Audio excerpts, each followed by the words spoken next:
Most of you aren't really here to make money for the money side, the money side of it. You want to have attention. You want to feel heard.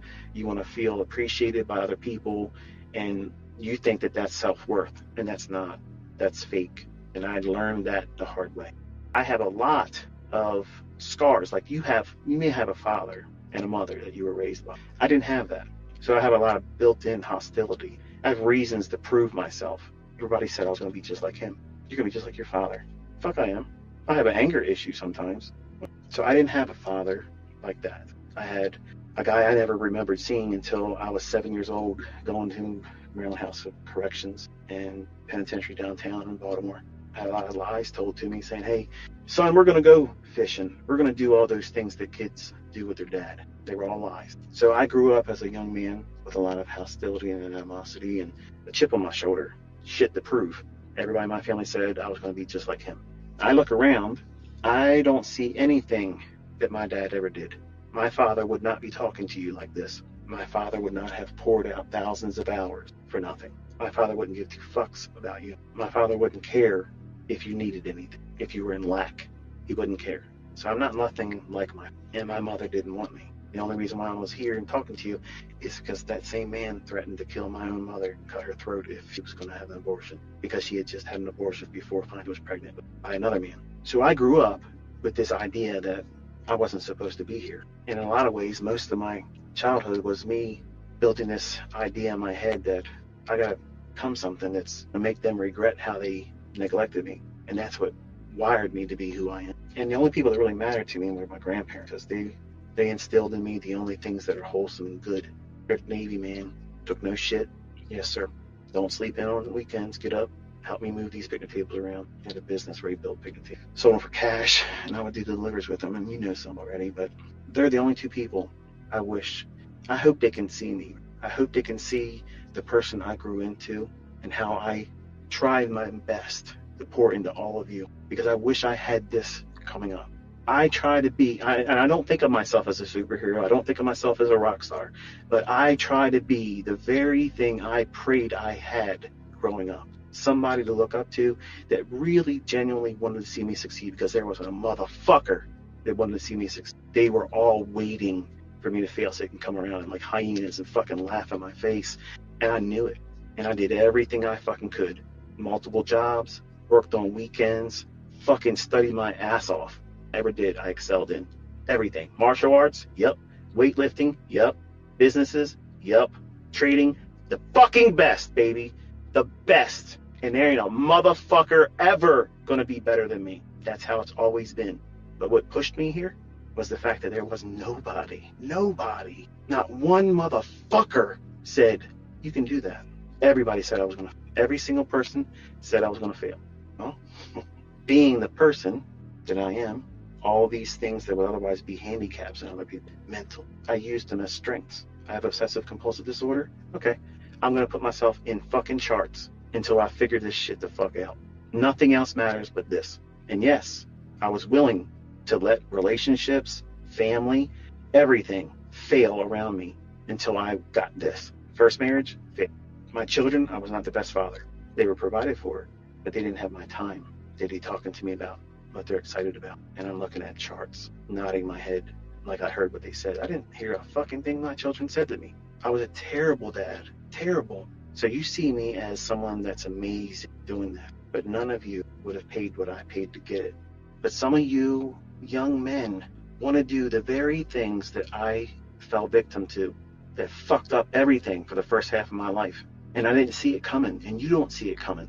The things you're trying to do for image, attract all the wrong type of people into your life, you don't want that. You think you need it and want it right now, like that's going to matter to you. Anybody that comes into your life with that type of shit, because of things you have, they're superficial. They don't genuinely love you. They don't fucking think that you're a cool fucking friend. They're just around you because you have something they can't obtain on their own. And maybe you'll let them drive your cars, sleep in the fucking house and pretend like you're your best buds, and maybe some of your attention will cause them to have an image and they can grow. Look at all these guys. Look at these young guys. They pal up with one another trying to get clout to build their own image up instead of just doing what it would take to be a wholesome individual on their own merit, on their own steam. There they are. They arrived. I have a lot of respect for people that go on their own steam and do their own fucking thing. But these team mentalities, these IML type guys, it's pathetic. And they're all lacking the very same things that I was lacking, because that's exactly what I was. I was one of those kind of guys when I was in my 20s and I had new money. Well, shit, my own fucking parents didn't want me. So it's going to be easy for me to get friends, girlfriends, hookups. All I got to do is flash some cash, pull up in my nice cars. It's easy. And it was. It was very easy, but it was fake. They didn't give a fuck about me. They didn't really care about me. They just wanted to see what they can get from me. Gucci bracelets and watches, Rolexes. I used to shit on everybody to one of my friends. So yeah, if I asked you to get me a Rolex, would you get me one? Yeah. No way. Yep. Let's go. Boom. Done it. On a dare. That woman I had my oldest son with. Dared we wouldn't go on an airplane to a destination she just named off the top of her head. Hawaii. And Hawaii didn't work out. Couldn't get a flight that next morning. Bermuda we did. And we were in Bermuda the next day at 11 a.m. No, that's not a big deal. Okay, it's not. But that's the kind of shit I did. Because I wanted to prove to everybody. Prove. Because that transaction gave me the response of validation. Hey, it's real. Because I proved it. Look at this. So I've given you all the proof that's necessary. I've given you all the tools to do what I do. Show you what I've done. Proved it. Students are doing it. Some of them are doing better than others. And there are some that are failing. And that's the reality of it all. You're not all going to succeed. But I believe all of you are capable of succeeding. Do you have what it takes to do this? I don't know. I don't know what you're contending with. Just like I had so many things I was contending with. I had a lot of things that would have been viewed as obstacles or barriers. And I had to find a way to turn that stuff into an advantage for me. And I used to sit in my room with books piled up all around my fucking ass. And I would have the Rocky theme, where he's training and he's doing all this montage bullshit. As a young man, I used to do that shit, and you young guys are probably laughing your ass off. Yeah, I do the same shit. I play certain songs, and I'm playing Eminem. I'm up here and I'm doing all the bullshit. Look, I get it. You got to do whatever you got to do to get yourself motivated. I had to dig into some fucking dark shit to keep me motivated, because everywhere around me was broke ass motherfuckers that had a toxic view on life, themselves, and everyone else. And here I am trying to come to the point where I'm not working. Like, I'm not working for these fucking people that literally are not better than me. Just because you went to fucking Harvard, just because you went to fucking Yale, and you done this and you done that, and your parents paid for this, or your fucking athletic ability put you through school on a scholarship, and now you're in a position of management over top of me, you think that fucking makes you better than me? Who the fuck are you, dude? You wasted time in school. Fuck off. You're going to stay here. You need that paycheck. The fuck if I need it. I'm making my own paycheck. They're all still fucking working, all hoping they get their fucking vacation approved. Fuck you. I'm on vacation 24/7. If I want to go on a vacation, go tomorrow, right now. I can fucking pack my shit and go. There isn't a man or woman saying, hey, you got to go to work tomorrow. That's what motivated me. Fuck working. I am not fucking lazy. You all can see I'm not lazy. There ain't a motherfucker out there in this industry putting out more than I put out. I am a over fucking workaholic. I will fuck everybody to death. This was going to be a short fucking lecture, a short little discussion. Remember that? Because I give a fuck. I give a fuck. I care. I want you to succeed. You have taken the time to sit down and you are giving an ear to the things I'm saying. I have what works. I have that thing that everybody fucking wants, and I'm laying it in your hands. All I want you to do is do the right things with it. And you have the capability of doing the same stuff. And that should be exciting. That should be encouragement to you. And you should not be trying to do these toxic things that are not going to bring you what you're hoping they're. If you're trying to get attention, you're doing it wrong. You're going to do things that are going to motivate you for all the wrong reasons. And when you fail, as normal progress shows, failures are all part of this. Losing trades are part of it. That's all part of the learning process, and you can't avoid it, and some of you are trying to avoid it. These things are going to be the catalyst for you to be impulsive, to try to get a reaction from other people, because you need outside sources like I did when I was 20 years old. I needed to be validated as a young man. I needed it. My father couldn't be a father to me. And I saw my dad less times than I have fingers on one hand. Think about that. Now, I know some of you were birthed into this world and you don't know your father, they never were around, and I get that. I'm in the same situation. That's who I am. That's me. And several men stepped in different stages of my life and played dad for a short period of time, but nobody longer and better than my grandfather. And I wish they could, I wish I could hear him tell me he's proud of me. That is something I can never get. And that motivates me, that drives me. I would love to hear my grandmother say, I'm proud of you, Michael, what you've done with yourself and how you help others. I do that. I do that all the time. I think about every single day before I lay my head down, thinking to myself, I wish they could just see it, and that I didn't amount to the pieces of shit that every one of my family said, because that's what they were all stuck in, that mindset of just going to work, get a mortgage if you were lucky. Not all of my family members have homes. Some of them are renting places. Like my own mother, who didn't want anything to do with me. She had something. And think your mother, like, hey, look, I think you're going to do well. Keep pushing. None of that shit happened. None of that. None of that happened. When I talk to you, remember, most of what I'm saying, in my mind, I have my children. So my audience right now has been my sons and my daughter. But because I feel passionate and I mean it from my heart, and you're hearing this, it feels like I'm talking right to you. And that's what makes me, as a mentor, a little bit different, because I'm not blowing smoke up your ass. I'm not using rented MP4 servers. I'm not talking about things that happened that I didn't push a button in. I didn't pretend about a story or a backstory or an origin of some kind of horse shit. I live this stuff. The things I tell you, they're real. The people that were in my life, real. Where I came from, where I learned these things, real. And I have no shame in a tearful testimony that's real. I'm a human being. I'm real. I'm not AI. I have feelings. I have a temper. I have limits to my patience. And I had to endure a lot of things that I know most of you wouldn't have done.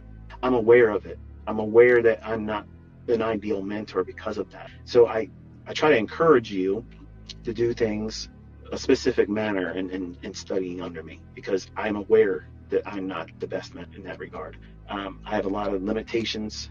I'm not as eloquent as other people, but I am absolutely the best. And I don't care if that body here, I am the best. I am the best, period. And I'm willing to teach you. I'm willing to show you what it is that I do. I'm giving it to you. And I just, want our community to just remember that. Not kiss my ass, not worship me. You don't need to be thanking me every day. I appreciate it. Okay. I appreciate that you say it, but you don't need to. Showing up every day and just, putting the time and effort in, and then show me your results. That is how you thank me. That means, you know what? I hear you. I listened to what you said. I put the effort in behind it, and here's what I've done with it. You know what? Fucking A. That is the shit. That's the fucking thank you I'm looking for. That means that's my time. And I've already been proven I haven't wasted my time. You see, I have students that have done very, very, and I'm hoping that the ones that are still struggling can get it for themselves. I want that to happen for them. And sometimes, it doesn't work. And it's not because of any lack of trying on my part or validity on the results of these concepts, because it's there. But it's just like it was for me. My first 6 years, man, it was hard because it was me in the way. There was just stupid shit that I was trying to do. And once I removed all that stuff and got out of my own and stripped it down to the simple things. And I know it sounds an oxymoron, because you look at all the things I got going on, and the people that hate on me all the time, they'll say, well, he's got an excuse or a model for everything out there. I fucking do. I already told you I did. I'm showing you fucking evidence of it. I'm pushing a button. Hello? And I didn't come to you and say, I am trading. Just look at my YouTube channel. There's lots of different things you can do. You have all these other educators out there, and I'm quite certain there are some educators out there that make money, not just selling, but trading. But they're not going to be as precise as what you see me do. And that's just the way it is, okay? And I'm not trying to piss on them, because there's a lot of very respectful mentors out there that know I talk like this, and they don't tell talking shit. They probably think I'm full of shit. I'm a braggart and whatever, this, that, and the thing. But if we want to compare apples to oranges and oranges to apples and sit down and show what we got, there's no comparison. How do you, honestly, seriously, folks, how could you justify looking for anything else when perfection has been shown to you. This is the mark. It's been cracked, deciphered in a language that's not easy initially to learn, but once you understand the language, you can't escape it. It's infectious. It makes you feel, well, like studying is never enough. You want to get a hit off of it every day. And every time you learn something new, it's addictive. It's intoxicating because you feel that empowerment growing. It may be exactly right in your hands where you can go out there and use it right away, but you see it. It's growing in you. It's growing in your understanding. It's growing in your awareness of it. You're seeing it in price, and it's an encouragement. And that's all part of this process. And I had to go through that by myself. See, my uncle didn't like the fact that I was making money. See, he made money with luck. One flash pan move in the sugar market in the 80s. And he bought his condominium, and then he couldn't afford to keep the condominium because he couldn't trade. He had a one-hit wonder. But then here I am renting a bedroom, room and board, $50 a week, and I'm killing it. And I'm thinking, he's going to be proud of me. I mean, after all, he encouraged me to go to school to be a computer programmer in information systems and computer science and, start trading. Richest people in the world trade futures. And that's what I heard when I was 15 years old, all the way till 16. And finally, I just told him I said I wasn't interested in the stock market. When what I was doing and showing him that I could call a market, I noticed that everything I would say, he would be a contrarian. And I seen in him that he just wanted to be right and me be wrong one time. And I didn't understand that. I was like, Uncle Stan, I'm telling you what I'm doing with real money.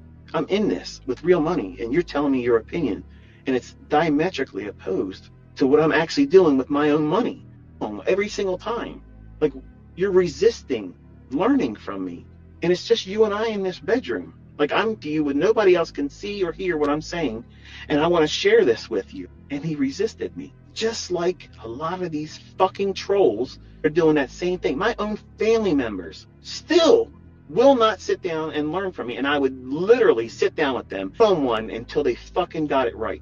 My own children, my own fucking birth, blood of my blood, flesh of my flesh, children live off the fat of this stuff, and they still will not take the initiative and say, you know what, this is what I want to do.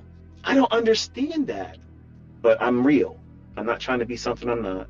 And I'm as genuine as you can ever imagine someone being, because I don't have to keep track of lies. I don't need to keep track of bullshit. That's why you hear me saying the same show all the time, because this is my life. This is me. This is it.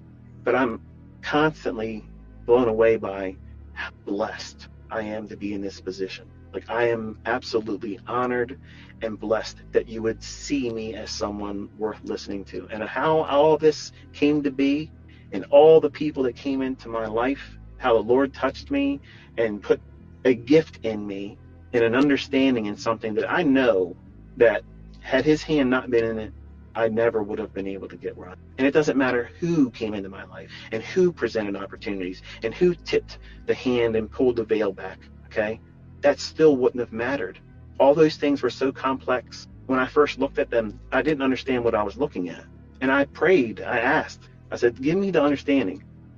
It obviously was presented in front of me for a reason, so let me understand it. And if I understand it and you give me that understanding, I will spend the rest of my life sharing it like a ministry. I'm not going to be perfect. I'm human. I mess up. I'm not going to talk eloquently all the time. I have mental illness. I have things that I'm plagued with, that I have to wrestle with. I'm not a perfect human being. I'm not a superhero. I'm not the upstanding mentor that you have imagined. I'm a real guy with a real life, a real family, and sometimes that family is dysfunctional. My kids don't listen, just like sometimes your kids won't listen to you. And it frustrates me as a father. It frustrates me as a mentor. It frustrates me as a public figure, because I would want nothing more than to have all of my children come out there and just run aces on everything and say, here, we're going to continue your legacy, Dad. That would be amazing. And I don't have confidence that that's going to happen. And to me, it's perplexing. I don't understand why. It should be easy for me to be able to put that together, and it happens. But my kids always tell me, they said, this is a lot harder than you make it seem, Dad. When you sit down with us and you say what is going to happen, and it happens, it looks real easy, but they can't seem to do it. And it takes time. It takes an investment in time, and a lot of times that's going to be an overwhelming odd for the majority of you. And I have deep scars from things that hurt me in my 20s and certain losing trades and certain accounts that roasted it. I still feel that today. And I'm 50, 3 decades ago. Well, not really within 3 decades, but 26 years ago, I can feel that all over again. I don't need to look at the journal entries to relive. And you don't want those kind of war scars because they hinder you. I'd love to know how much better I would be if I wouldn't have put myself through all the toxic shit that I did. Like, I endured stupid shit that I put on myself thinking, oh, I figured it out, when I really didn't figure it out yet. And I was so eager to be better than what I really was at the time because I needed that validation. I needed that feeling of accomplishment, arriving, not being relegated to the status of mediocre, which I feared. I had anxiety about being mediocre. And that's, I'm boring in my delivery. I'm boring in my long, like this bullshit. Like, get to the point. Well, the point is this is hard shit, and you need somebody to be honest with you and tell you you're making dumb decisions if you are doing some of the things we talked about in this discussion. If you're focusing on those things, they're all the wrong things to focus on. And knowing that they're the wrong things is important, so that way you don't waste time and energy. And listening to a couple hours long of an old guy listening to how he fucked himself all up and held himself back, and telling you, in all honesty, if I wouldn't have done these things to myself, how much better am I as a trader if I would have done less of that dumb shit? Like, I didn't have anybody telling me I was off course. I didn't have anybody saying, dude, you're doing some stupid shit here. It felt right at the time. Just like it probably feels right for you when you put your fucking over leveraged trade on without a stop loss because, hey, you got away with it the last 2 times, so let's try to do it on FOMC. And then you get your ass handed to you. It ruins you completely. You can get to a point where it does you in, and you can't do any more trading anymore because you're totally afraid. You might open up another account, but you cannot trade after that. You'll do dumb shit. And subconsciously, because you can't stand the pain of not knowing what to do, you'll start taking stupid little dumb trades, and that will, over time, blow that next account out. And that way you're removing yourself from it, because subconsciously you just want to be out of that pain. I have done that to myself too. It's a weird feeling. It doesn't make sense to someone that has never really traded with live funds.